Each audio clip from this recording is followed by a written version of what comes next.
Hello, world. It is Thursday, December 30th, 2020. Second from the last day of the year. It's overcast and cloudy, and I think it's raining. It's supposed to be relatively warm today in Defiance.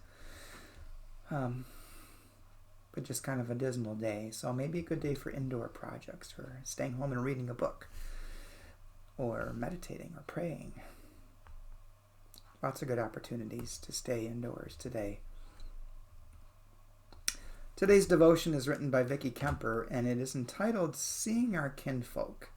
And Vicki bases her devotion upon 2 Corinthians chapter 4, verse 16 and verse 18a, New Revised Standard Version. So we do not lose heart, even though our outer nature is wasting away. Our inner nature is being renewed day by day. We look not on what can be seen, but on what cannot be seen. Amen.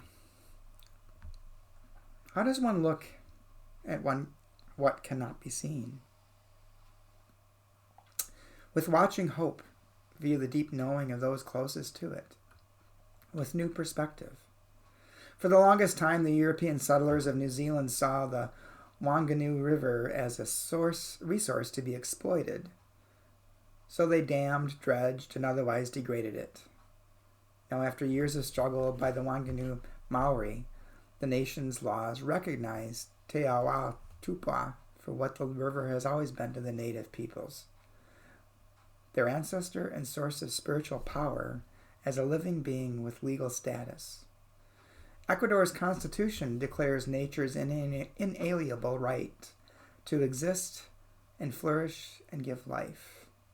In Toledo, Ohio, voters granted Lake Erie the same legal rights as people. Little by little, as first one place and then another, those of us who have not known it are learning to understand what we have not understood, that earth's waters, skies, forests, mountains, wilderness, and countless plant and animal species are our kin, that we belong to each other.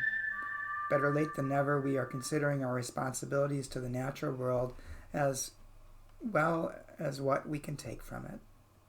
Catastrophe is upon us, but only by looking through the midnight can we see the rising of the bright morning star. And because of God's enfleshed love has come to us again, we do not lose heart. In Vicki's prayer. Great Creator, give us insight to recognize the natural world as our kin. Day by day, renew our precious earth. Amen.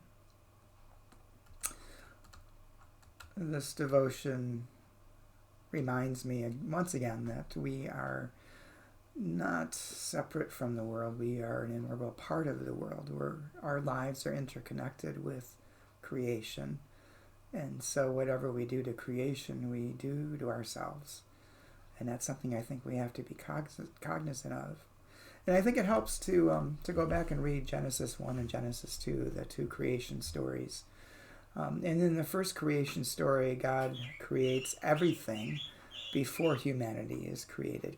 Humanity is the culmination of the creation. But in the second creation story in Genesis 2, second chapter of Genesis, humanity is created first before everything else. So I think it's important to consider those two stories and how they depict humanity being created and what that might say about our part in this world as being part of the world. We were given dominion over the land, I think in the second creation story, to care for it, not domination over, not to be exploited for our own benefit, our own purposes. It's like all the stories in the Bible. I think of the Exodus story again, when God provided manna and pheasant or quail, I guess it was, for the people. There were specific instructions that each should gather what they needed and no more. And it doesn't say that everyone gathered the same amount. It just said everyone only gathered what they needed and no more. And I think that's key to our living here in this world, is to use and to gather only what we need, not to accumulate more. There is enough.